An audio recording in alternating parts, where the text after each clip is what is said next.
What up? It's Neighborhood Nip Hustle. I'm locked in with my homie Nick on Hard Knock TV. Last time that I done come through fly, check, no cosign, I ain't need radio to do mine. I done fine and I take my time, check, and take my tribe. Every level that I crossed in this game like state lines, it was visionary. Either I'm genius or you niggas scary. Maybe it's both in this balance I deliver daily. For every nigga in these streets trying to feed the babies. The single mama's working hard not to miss a payment. All right, let's get it. Get right into it. Let's get it. I always like to start it with, if there was a movie about your life, and the opening scene is kind of going through Crenshaw, coming through the front door of your house. Mm-hmm. What are we seeing? What are we hearing? What are we smelling? We seeing a family house, you know, like pictures on the mantle, you know what I mean? A bed in the living room, a couch with a roll-out bed underneath it. You smelling coffee or like cooking. My granny was always cooking. My mom was always cooking. We used to live together. You seeing a family house, you know what I mean? And you smelling food. My grandma and my mom was chefs. They cooked a lot. What are we hearing? What's playing? Man, you might be hearing The Price is Right. Granny had that on lock. You know what I'm saying? Yeah. Or the radio. My mama played the radio a lot when she cleaned up, you know what I'm saying? So like a jazz station or like a R&B, classic R&B station, you know what I mean? Yeah. Do you remember what your first like musical memories were? I always was around music. I grew up in like the 90s really. Was born in 85, so it was Death Row in LA. You know, like outside you didn't even have to have the CDs, you didn't have to buy it. You just went outside, you could hear it. Mm-hmm. I was 5 in 1990, you know what I'm saying? So that was what I heard. I was surrounded by rap music. And then I grew up around, you know, my mom, and then my sister's father was like a big record collector too, and like Motown stuff. Do you remember at what point you were like, this is what I want to do? Yeah. I think like really like the Chronic album when Snoop and Dre had that video, and Snoop was in the parking lot with Dre, yep. And there was This and Easy. God bless Eazy-E and rest in peace. I didn't even know that was a diss back then, but I forgot the name of the song. But yeah, that record, you know, I'm like, this is tight, you know what I'm saying? And they sound real familiar to me, you know what I'm saying? So that made me like, this the biggest rap out right now, and these niggas sound like, and the video look like outside. It was like, yeah, I could do that. This didn't happen overnight. You've been putting in a lot of work. Yeah. Was there any point in your career where you thought about giving up? Well, yeah, I think I'd done that before I got recognized. I quit and then went back to it, and then quit again, and then went back to it. I quit rapping and go back to like grinding and try to just focus all my energy on just getting money. And then I get to a level of being comfortable and still want to rap and be like, fuck it, I'm about to go book a studio or buy some equipment and then fuck with it, and then get frustrated for a lot of reasons, whatever the learning curve of fucking with music was, whether it was like not having engineers, not having proper equipment, just going through that shit, get frustrated, say fuck this shit, go back to grinding. But I always came back to it till I was just like, I must really love this shit. You know what I'm saying? I'm gonna stop quitting. I'm just gonna say, whatever I go through, I'm gonna fuck with the music regardless. You know, so. What was that thing that kept you coming back? Was it just the hunger to want to be heard, or what? I don't know, I was like attracted to it. You know what I'm saying? I was just always, I ain't feel as fulfilled, you know what I'm saying, doing anything else as I did when I was making music. And then I was really inspired by music when I listened to other music. And I always was like, you know, I would have said this, you know what I mean? Or I would have done this record like this. This was a tight beat, but so I wanted to like try my hand at it, you know what I'm saying? And then when I did it and I heard myself making progress, like getting better, I was like, damn, you know, this I could do this for 20 years and still have 20 years of improvement to make. This is something you can't master. Nobody ever has mastered music. You know what I'm saying? And you can really dive deep into it and just uncover new shit, but not reach a ceiling. You know what I mean? Mm-hmm. And so that was like interesting to me. Your Victory Lap is coming out. Mm-hmm. Yeah, man, it's like a collection of life stories for real. That's like the focus is the narrative of the whole project. That's really the focus, is just the story that's being told. It's not like a beginning to end type of story. It's just a theme, you know what I mean? And represented in different real life scenarios that I put on song modes. But yeah, it's like a collection of my life stories and things that happen that make us being here really like special, you know, and just the uphill battle and just the details about what that was, you know. What are some of the ones that kind of impacted the album the most? Can you share those with us? Man, just like my brother burying 200,000 in the backyard, you know, and just being disciplined enough to have that cash and just say, I'm gonna bury him, start from zero again, and starting from zero, grinding up, and then going back to dig it up, and then 100 and some change of that 200 was mildewed. And then us being in the living room with my mom with the blow dryer, and everybody blow drying money, and my brother having a breakdown. Not literally, but like, you know what I'm saying? Like, man, what is, you know, what the fuck? And going through that and seeing like, damn, niggas took $100-some-thousand loss off mildew. And like had it on the kitchen table, in the living room table, throughout the whole house, stinking up the house with the blow dryer, trying to, you know, salvage the money. And like, to put that into one of the songs, you know what I'm saying? And revisit that from this point right here. Right. And just like other things too, I don't want to go overboard and get too many of the details, but just like real stories that took place and things that we reflect on internally and just be like, man, you know, moments we thought it was a wrap, like this is it, it's over, you know what I'm saying? We fucked up, we made a critical mistake, and you know, bouncing back and getting through it and coming into other challenges. And then, you know, from a point of like your first album's about to drop, you in a successful position business-wise, and then to think about put yourself back in them emotions and feel that again. You know what I'm saying? Knowing now we know everything gonna be all right. You know, we didn't right then, but now thinking about it, it's like 2020, so to write about it was therapeutic, and like I thought that was important to be represented on my first album. I know one of the tracks that stood out yesterday was Blue Laces 2. Yeah. I know the third verse. Yeah. You stopped it and you want to make sure everybody Yeah. Put a close ear to what you were saying. Exactly. Could you lend us into why that verse is important to you? Yeah, again, it's another real story that happened. And you know, sometime to like be in a luxury car, or like a penthouse, or like a, you know, first class flight, or, you know, in a bomb ass hotel somewhere, and just remember, like, man, you know, the complete opposite, you know, being on the run from the police, or like driving your homie to the hospital bleeding, just thinking about, you know, the struggle really, and just the journey and what we went through in the process of trying to get here, and represent that in the music. You know, Blue Laces 1 is one of my favorite records, one of my fans' most cherished records, I think, that I've put out. So I wanted to like revisit the record for the album, and it just happened naturally. I ain't intend on speaking on that specific story. That's just what I heard when I heard the beat. Bron premiered the Blue Laces 2 track on the socials. IT also shows you a lot of love. Yeah.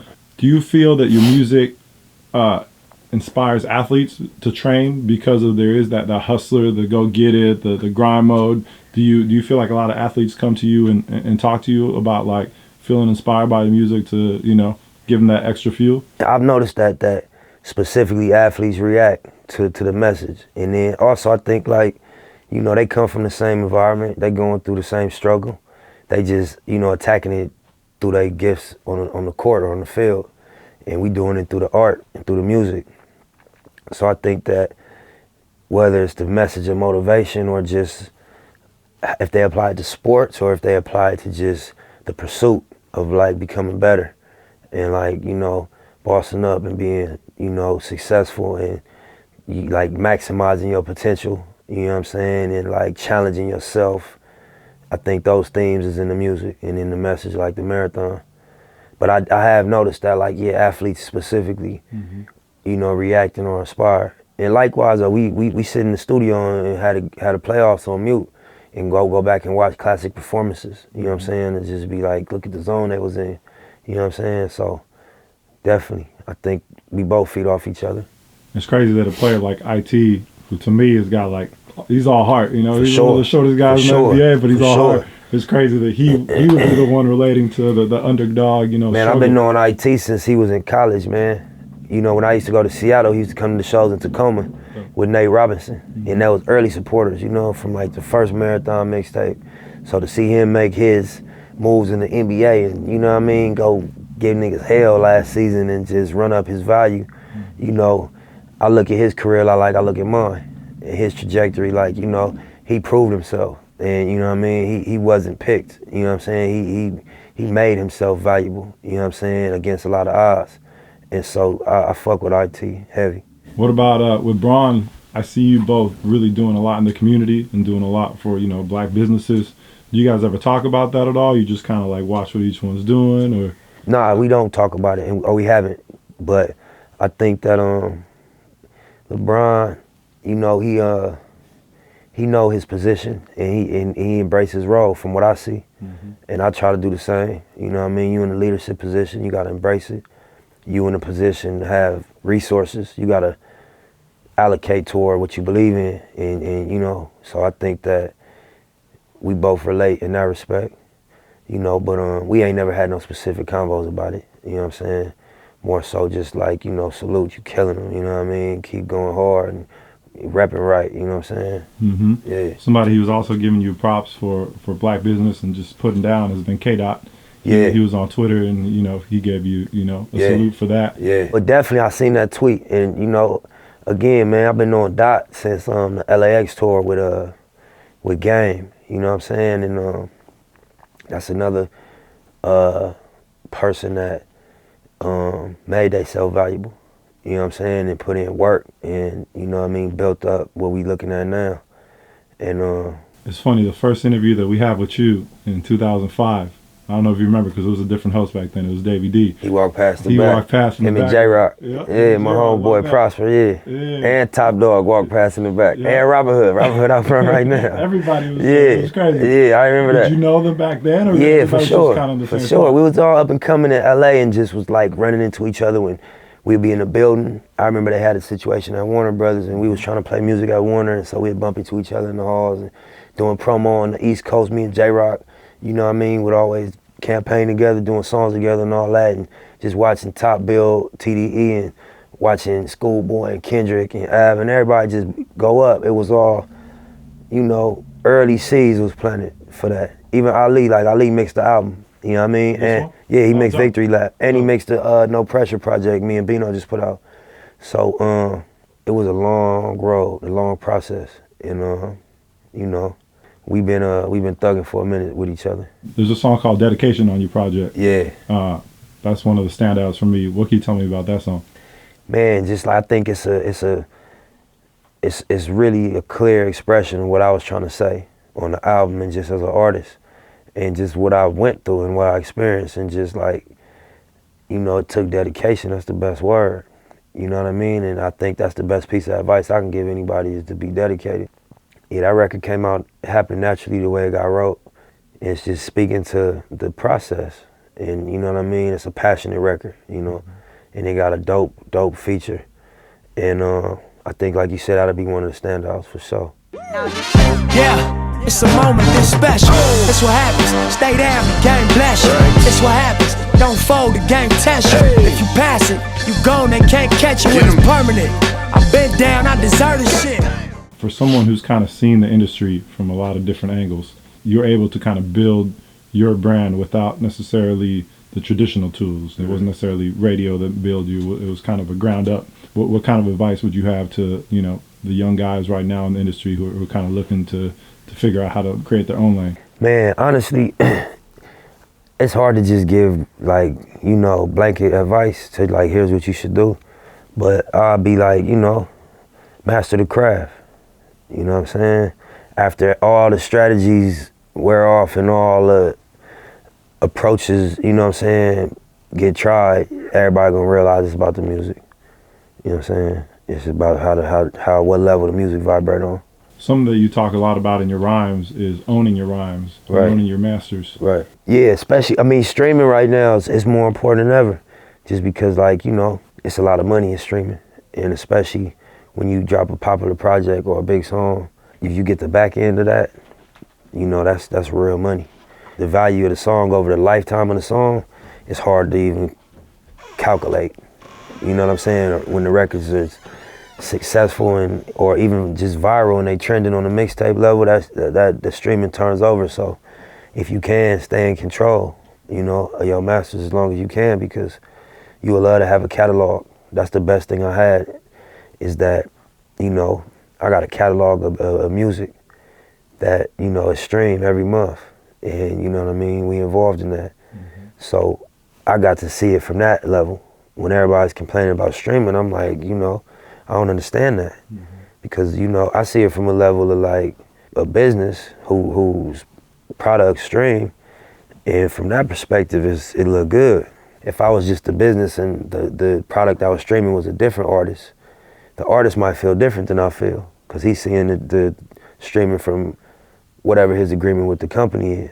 But the actual pot is a nice pot. Right. They're just not getting a big chunk of that pot. Yeah, and you know, that's all based on how they negotiated. Right. You know what I'm saying? But, you know, it's a nice pot. Mm-hmm. So to own the masters is very critical, you know, if you can. You know, when you, as an artist, until you sign a contract, you own your masters. And even when you do, you know, it's contracts that you can sign where you still own your masters.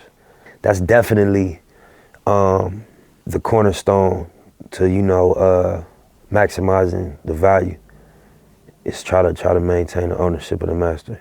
Speaking of maximizing value, you had a line about Ross. Yeah. And you said you appreciate that Ross is teaching wealth. Yeah.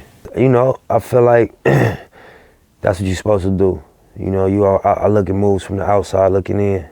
The message that, you know, Ross sprinkle in, or even when they don't sprinkle it, say it outright.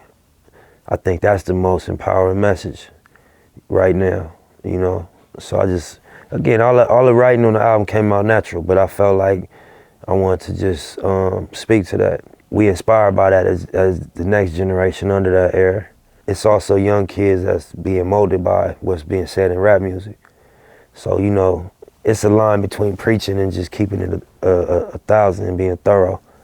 And so, yeah, I was just tipping my hat to something I think is thorough. What do you think are the keys to building wealth?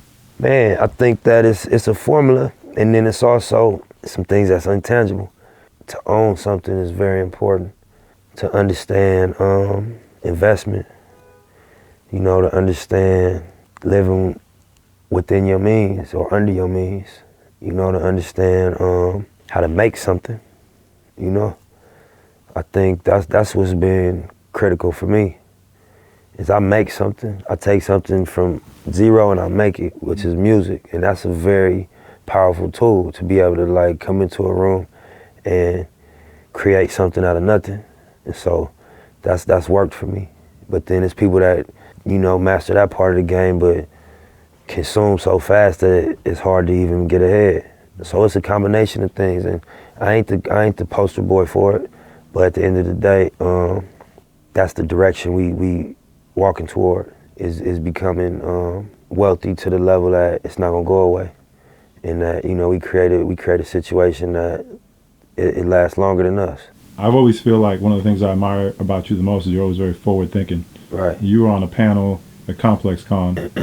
What are some of the takeaways that you would want people to know about, like, digital currency? Or It's a way to think about money. It was 3 or 4 different perspectives. I was one of them. And the convo was just about what is money in 2017 going into 18. You know, is it paper?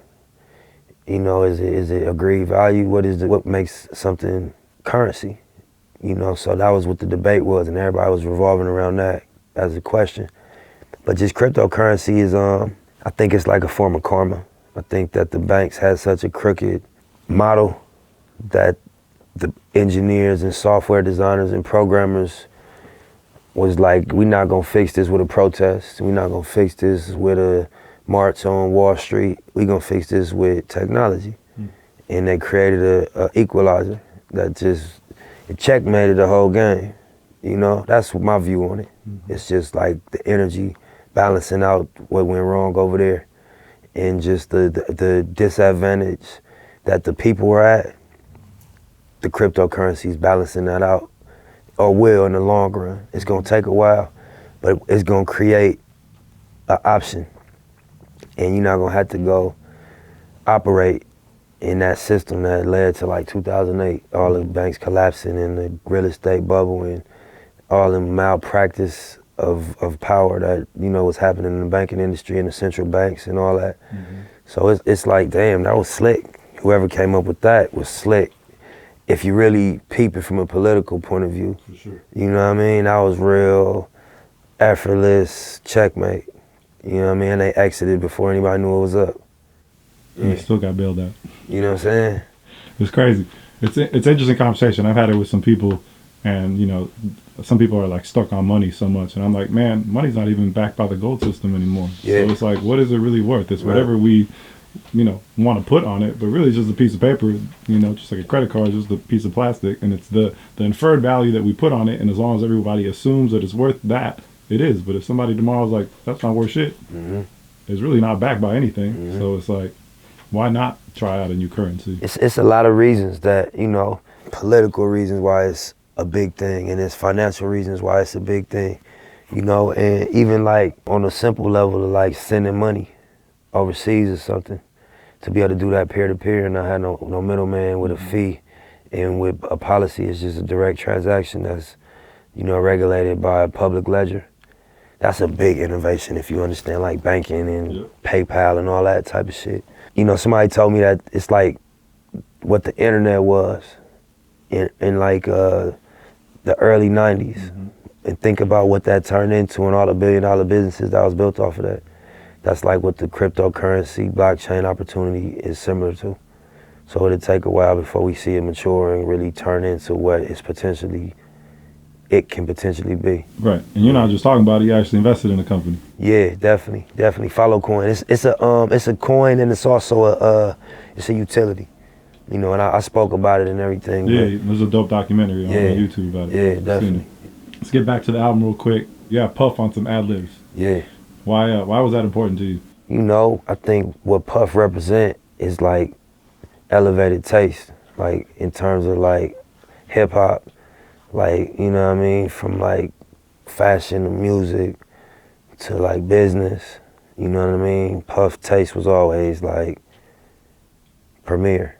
And so, you know, I just was like, it'd be dope. And Puff just known for putting swag on a dope rap record. You know what I'm saying? And so I just wanted to play the album for him. You know what I'm saying? I went by the house and played the album, and that was the one he fucked with the most. And so I had it in mind for him to get on Rap Niggas. You know what I'm saying? And get in the video with the Mick on. But he liked the other record, so he did that one, and it was dope. That was a crazy session. You could feel the energy. Yeah. Seeing from outside what you're trying to build with the store and with like the project that you got going on in LA and like all that stuff, I'm like, okay, I see the dynasty that he's building. So I was like, maybe, you know, Puff being on the record also means something to him in terms of... Yeah, definitely. It's the record called Young Niggas, and if you hear it, you know, the people here, and I think they'll make the connection to why Puff makes sense on that record. But yeah, for sure, Puff ran a marathon in real life. You know what I mean? I got Puff on the last song on TMC. You know what I mean? A clip of him in a documentary, and he represent the self-made, you know what I mean, street mogul. You know what I'm saying? That came up through hip hop. You know what I'm saying? So I got lyrics where I reference Puff grind. So yeah, we always aspired to do what Puff did. You know what I'm saying? What Jay and them did, and what Snoop and Dre and them did, you know? So, yeah, definitely one of the blueprints, for sure. Pull up in motorcades, I got a show today. It's all I'm trying to do, hustle and motivate. Choppers a throwaway, hustle the overweight. That's why they follow me, huh? They think I know the way. You called a track yesterday called Hustle and Motivate Quintessential Nip. What does that mean to you? Man, I was telling niggas, like, you can buy a Victory Lap at Starbucks. You know what I'm saying? You know how they got like 3 albums at the front? I'm like, yeah, I feel like this one of them. You know, you might have, John Coltrane got a whole catalog of music, but he got one album. He got Love Supreme, you know what I'm saying, at Starbucks. And Adele got the nice catalog, 3 albums. She got 21, you know what I'm saying? You know, so I'm like, this one probably, if you wanted to turn your one of your partners on to Nip and you wanted to make him a fan, play this one, you know? So that's why I was just like, and then on the album, if you want to just skip to one song, you could play that one. I wouldn't recommend skipping it because there's definitely a lot of gems. No, on I'm there, saying but, if you yeah. want to skip to one and just go, oh, you said yeah. You know, shit. I'm appreciating the whole body of work. I got you. You posted on Twitter, to be overwhelmed and ask what I've got myself into is always a reminder that I'm demanding more from myself than I ever have. Mm-hmm. Can you give us some insight into what was going through your mind and what does that mean to you? Just being like pressure, like overwhelmed. You know what I'm saying? Like mentally exhausted, and you still got a lot of shit to think about and to like make decisions on and like do. You know what I'm saying? But you know, a lot of times, even when you work out, your brain, your body's a lot stronger than your brain sometimes. And you gotta catch your brain up. Your muscles will be ready to keep going. Your brain will have its limit. You know what I'm saying? And be like, I can't do no more. And then your body will follow suit. Mm-hmm. But when you can break the mental barriers, you'll notice, damn, I could do way more. I was crazy. You know what I'm saying? I had way more in me. So I think that's an example of like feeling like you can't, like you exhausted or you about to, you know, you overwhelmed, and then being clear that, you know, this is just how I feel to be pushing yourself more than you ever have, demanding more. You know, that's just the natural way it feel. When you press your line and press yourself to produce more and to be better, you know what I'm saying? Where do you go to when you feel that way? When you're burned out and you're like, I need that extra energy. Like, is there a particular thing that you do or something that kind of like gives you that extra fuel? Man,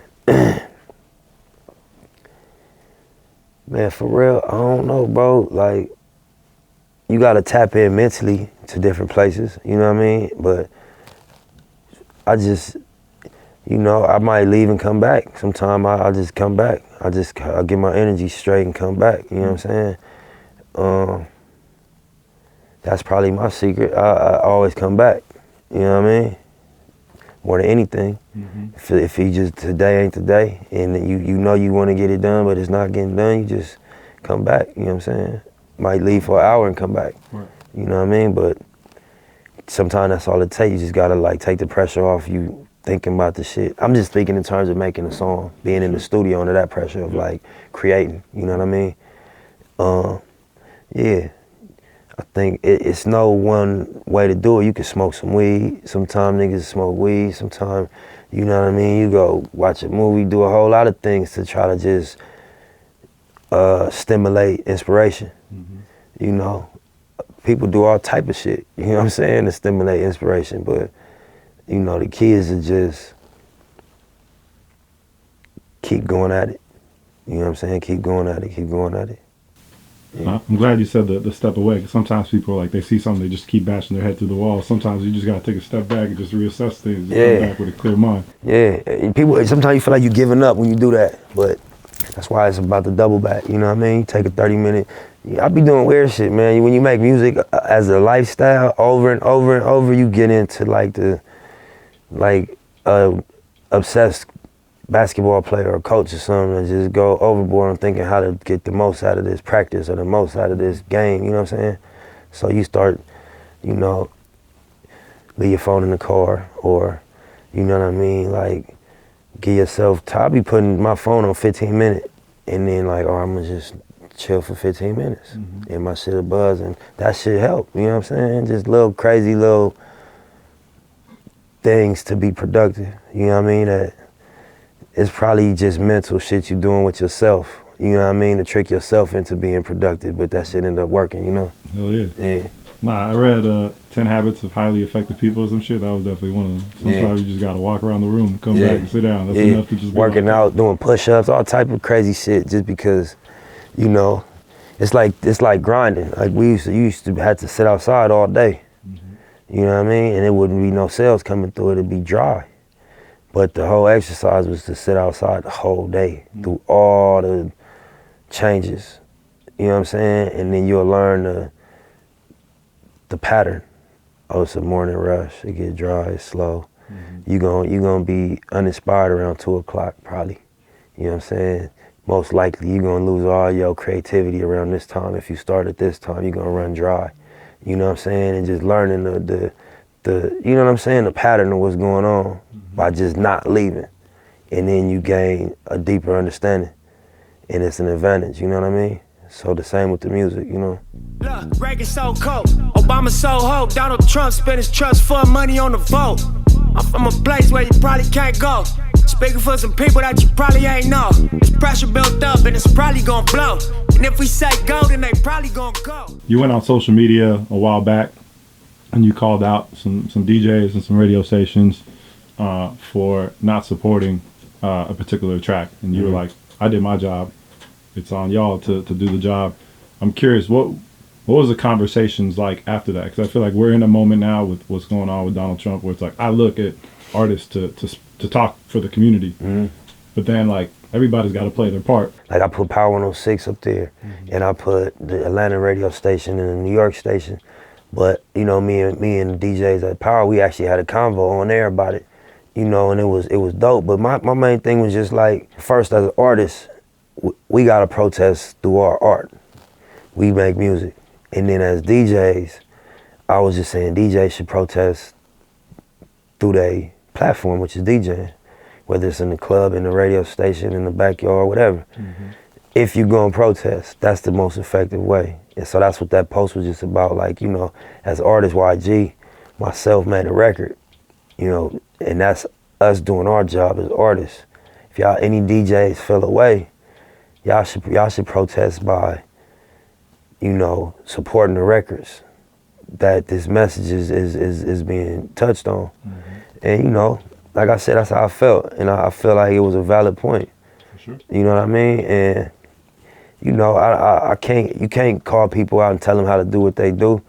But that was more of a political thing than like a career thing. It wasn't about this my record and I want to get a spin. It's like the message. You know what I'm saying? This is a straightforward message that, you know, y'all got the record already. You know, we done the work already. You know, get behind it. And you know, we had a good convo. One thing that I also love about that song in particular is you guys definitely give a lot of love to Latinos, and I don't see that enough in hip hop. Where it's like black and brown, we got to support each other. It's like, it kind of reminded me of like, you know, when Pac was around, he was like kind of a unifying symbol. Right. Speak a little bit about why that was important to you. Yeah, I think, you know, as being an LA artist, we don't really have a Mexican voice on the rap scene as loud as ours. So we like, you know, we ain't feel that message Trump was putting out there. So we gonna speak, you know, on behalf of that issue also. You know what I'm saying? Because, you know, we relate in the struggle. You know what I'm saying? In poverty and in like not having shit. You know, we in being incarcerated, we relate. You know what I'm saying? So we don't feel that. You know what I mean? We don't feel that either. That message ain't something we feel neither. If it was a big Mexican rapper in LA, I'm sure that would have been touched on, but just based on we got a platform, it was on us to, I think, touch on that too, in a Fuck Donald Trump record. You know what I'm saying? That's one of the main messages that was like, you crazy, bro, you going a little too far. Hold up, Nip, tell the world how you fuck with Mexicans. It wouldn't be the USA without Mexicans, and if it's time to team up, shit, let's begin. Black love, brown pride, and the sense again. You also said in an interview that tech and hip hop are very connected.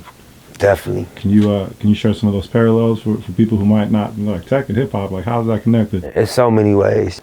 Apple Music, you know, the #1 streaming genre is hip hop. Spotify, you know, Beats by Dre.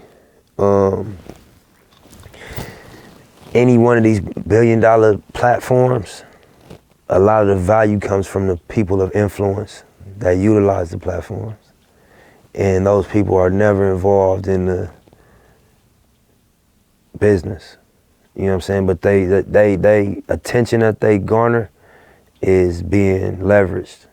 You know what I'm saying? And I sat next to the owner of Tinder at the Laker game.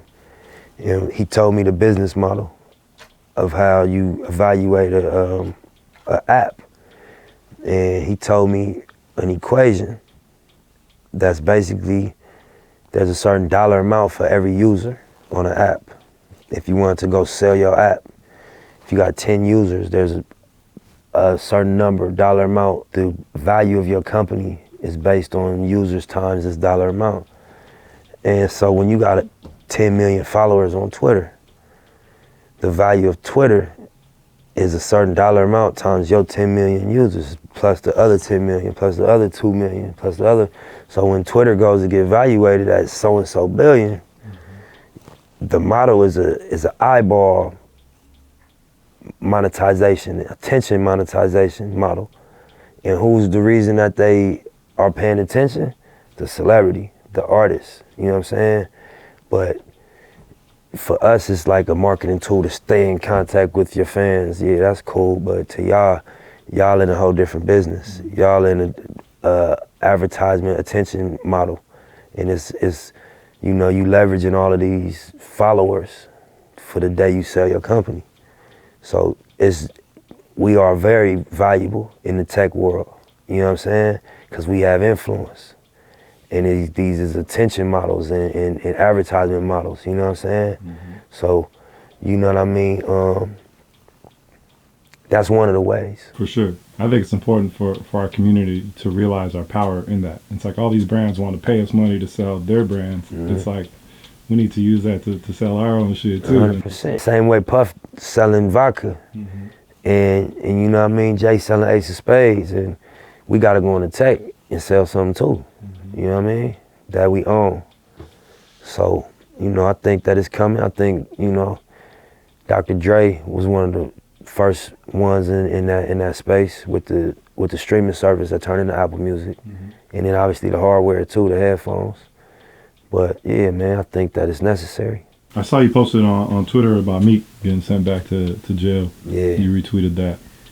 Do you have any words for that situation and how that's reflective of the justice or injustice system? Probation, man. You know what I mean? It's like you got a tail on you. And they can snatch your tail anytime they want to. You don't even have to break a law to violate probation. That's some bullshit. You know what I'm saying? It's like, that's bullshit. And that's not even common sense. I've been on probation for a long time. I got free at last when I got off probation. I tatted that on my thumb. You know what I'm saying? I was on probation from 18 to 25. So I know how that feels, having a career, and you know what I mean? But to give them two to 4 years, come on, man. Just the whole probation shit, that's a whole nother argument, you know what I'm saying? How that worked, that's some tricky shit. That's some real bullshit, for real. A lot of times you'd rather stay in jail. When you really think about it, you'd have done better by staying in jail instead of taking a probation. Because now they violating you every 2 years, every year, and it stretch you out to where you paying money, you checking in every month. That's stressful. Having a PO, come on, man, that's bullshit. You know what I'm saying? Restricting your travel, it's bullshit. Police pull you over, you don't got rights. Nah, you know, so I feel for Meek, man, but I feel like, you know, everything happened for a reason. And Meek been through this, so he bounced back stronger last time he got out, you know what I'm saying? So everything will pan out, but I felt for this one. I'm like, man, that one hurt me. Looking at just like, come on, man. Let a nigga live, you know what I'm saying? But free Meek Millie, man. Any last words? What's left to accomplish? A lot, man. I feel like I haven't flexed musically. I've been making music with a handicap, man. You know what I'm saying? I ain't never complaining about it, but you know, this is my first project that's mixed and mastered that I ever put out. You know, none of my shit been mixed, and I toured off of it internationally. You know what I'm saying? But like, a lot of shit, man, it's like I wanna really just deliver in the music space more than I have. You know, because again, like, don't get me wrong, I done some dope shit, but I know what I got in me, and I'm very, very, very, very, very untapped, my reservoir. You know what I'm saying? And I really want to I got the space now to really just be an artist. This was really important to get my business set up the way I wanted it to be. But now I could really like, just do a music flex, you know what I'm saying? And be an artist and like express my opinion in the music space primarily for the next few years, you know what I mean? So that's my focus, is just really, really flex as an artist. Everything else on autopilot. I got a great team. The business is great, you know what I'm saying? And the better the music, the better everything.